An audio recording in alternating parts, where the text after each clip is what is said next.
Today on Points for Tryin, we're talking about vacuum trains. It's about time. These trains are filthy.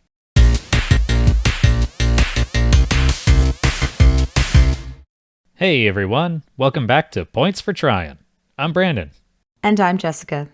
And together we celebrate ideas and inventions that were unsuccessful, forgotten, or just plain weird. So Jessica, have you ever heard of the Hyperloop? I have not. Well, it was proposed by Elon Musk in 2013 as a method of really fast travel between cities. So let me try to explain it. Imagine a train, but it's floating on magnets. Now put that in a tunnel and then suck all the air out of the tunnel. Well, I've heard of the magnetically-levitated trains, the maglevs, but making the tunnel a vacuum is something that I have not heard. Right, so the big advantage of here is it's basically got no friction between the train and the ground because it's floating, and it's got basically no air resistance because it's inside of a vacuum, which means it can go crazy fast. We're talking like travel between San Francisco and LA in half an hour. That would be amazing, and everybody stuck on the I-5 as they listen to this would love that. Well, what if I told you that this idea is over 100 years old? Are you saying that Elon Musk is over 100 years old? Because I want whatever skin regime he's got going on. In the late 1800s, New York City was dirty, noisy, and so crowded that getting anywhere was a huge pain in the ass. I'm just guessing because that's my experience of present-day New York. But back then, inventor Alfred had his own idea to make New York a little less terrible. He was going to give everybody a free bagel every day. The idea was underground trains, propelled not by steam or electricity, but by air. Each car fit tightly inside the tunnel like a piston, and a huge fan would blow air behind it and push it through to the next station. To go in the other direction, the fan would be switched from blow to suck, and the resulting vacuum would pull the car back. In 1870, Beech revealed his proof of concept, the Beech Pneumatic Transit System. This might sound a little familiar, and yes, it was basically the pneumatic tube delivery system we talked about in episode 3, but scaled up for people. Which, if you remember to episode 3, they did try to do that with humans. Yeah, somebody put their kid inside of one of the tubes, but this would have been, big enough to stand up in. It would have seats. Where are you trying to say this would be big enough to put all your kids in at once? Well, depending on how many kids you have, yeah. As you can see by the inside of the car, it's pretty decked out with like upholstery and like actual lamps. And top hats. I like it. But it really is the same principle as those pneumatic tubes that you use at the bank. In one direction, air would get pumped into the tunnel and push you. And then they would basically use the same fan, but they would open up and close some louvers so that instead of pushing air into the tunnel, it was pulling air out of the tunnel, and it would basically just suck you right back. Did you mean levers? You said louvers. No, louvers. So if you have central heating in your house and you can open up and close the grates, those little flaps are called louvers. Oh, Jessica learned a new word. Today on Points for Tryin, Jessica learns vocabulary. The word of the day, louvers. I didn't know that. The Beech Pneumatic Transit probably holds the record for the world's smallest subway system, with a grand total of 1 station. Riders could pay 25 cents, almost $6 today, to literally go around the block on Broadway Street and then come right back. It shut down in 1873, and the subway that New Yorkers love to hate opened in 1904. Okay, so the subway system in New York is... a disaster, yes. There's obviously fans and everything that are blowing in the subway system in New York, right? Because that's how you keep oxygen flowing. I don't know. Would that make it more or less clean if they'd have done the vacuum with the fans? Yeah, that's a good point. It would kind of by nature have to cycle air through the system. I think a big benefit for a system like this back then was that trains of that era were often powered by steam. So, yeah, something powered by air would be a lot cleaner than something that had to burn coal underground. Anything is cleaner than burning coal well, okay, not anything, but a lot of things are cleaner than burning coal underground. Burning something else underground, burning coal above the ground, like most things are cleaner than that. Exactly. Yeah, so if this were scaled up to multiple stations, it would probably, just the way that it works, cycle air and push air through the stations themselves. So it would probably get quite a bit of ventilation. But everybody's in a closed-off environment, so this is not going to help me dry my hair, nor is it going to mess my hair up if it's already dried and done, correct? No, the people in the tube are pretty well sealed off, so you probably wouldn't want to stay in any train car for all that long. Okay. Because otherwise you're going to run out of air. Listen, don't mess up my hair, and we're fine. I want to look at one of the ads that was passed around during the day to advertise this system.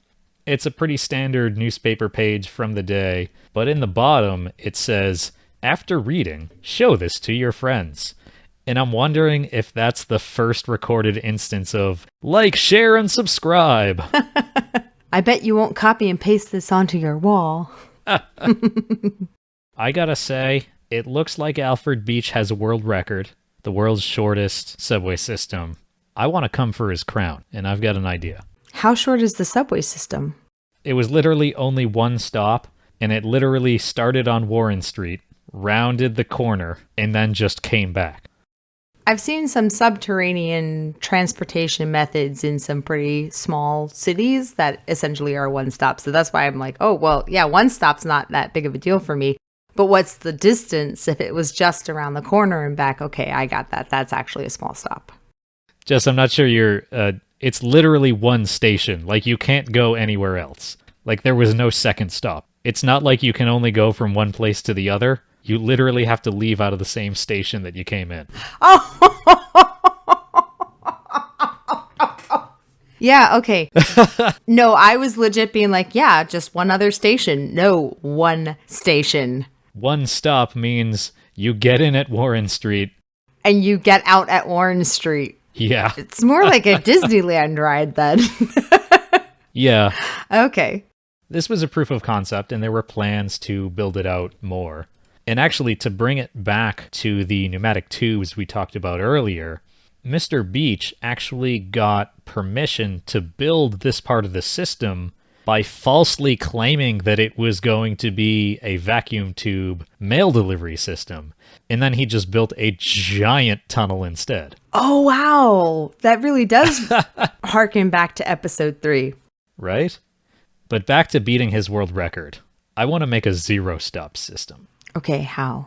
So in his, passengers could get on at the station and then ride to the end and come back. I think a zero-stop system where you don't even get to ride the train. You just go into the station and you watch the train pass you by. Oh, so you get to... Zero stops. All you can do is see a train.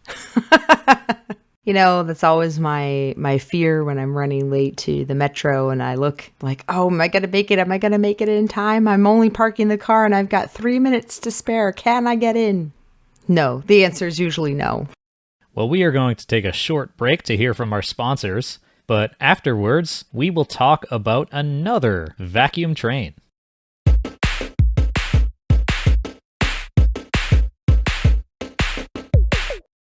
Today's episode of Points for Tryin is brought to you by Mystical Movie Trains Incorporated. Is your main character leaving their familiar surroundings for an exciting adventure? Have them travel there on a mystical movie train. Whether their destination is Hogwarts, the capital of Pan Am, or Wilmington, Delaware, they can ride in style.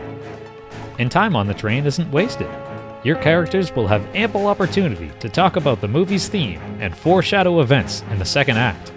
If they're in an action movie, they can even get into a fight on the roof.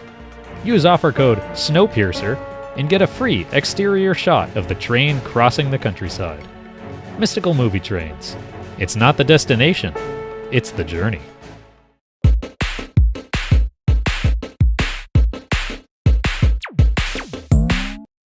If you've ever heard the name Robert Goddard, it's probably because of his pioneering work in rocketry. everything is space. Yes, if you've ever driven around the Beltway in Washington, D.C., yes, Goddard Space Flight Center, that's this Goddard. But today, we'll be talking about one of his lesser-known ideas, the vacuum train. In 1904, while a freshman at Worcester Polytechnic Institute, he wrote a short story called The High-Speed Bet. In it, he envisioned how people would be traveling in the far-off future of 1950. Just as a side note, in my freshman year at Worcester Polytechnic Institute, I accomplished far less than he did. So kudos to Robert Goddard right there. The story explains two things: why most engineers don't become novelists, and how his high-speed train idea would work. A train would run inside of a steel vacuum tunnel with electromagnets holding the train up and propelling it down the track. In the story, passengers travel between New York and Boston in only 10 minutes.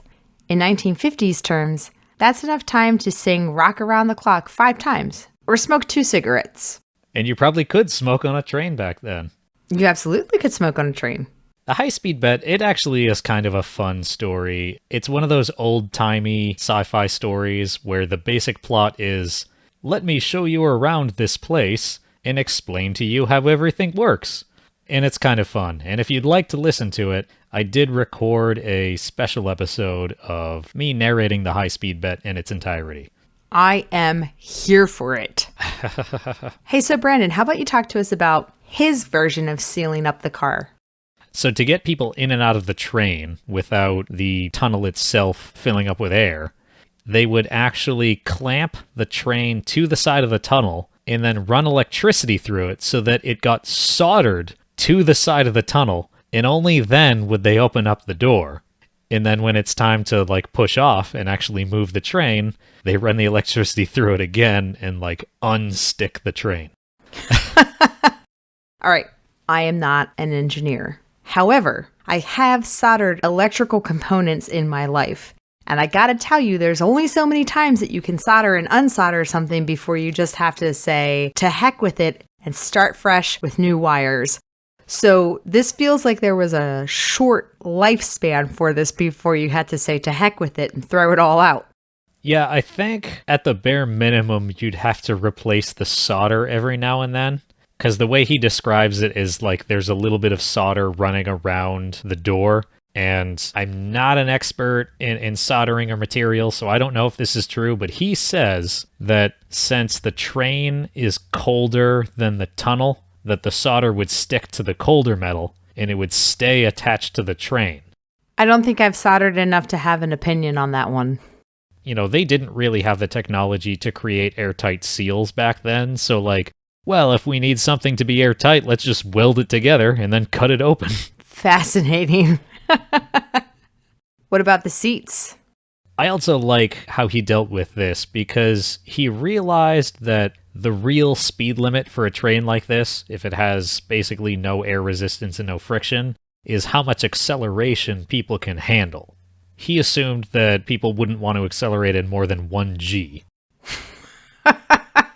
So his idea was the train would accelerate at 1G until it reaches its halfway point, and then it would decelerate at 1G for the rest of the trip. So you spend half the trip speeding up, then half the trip slowing down.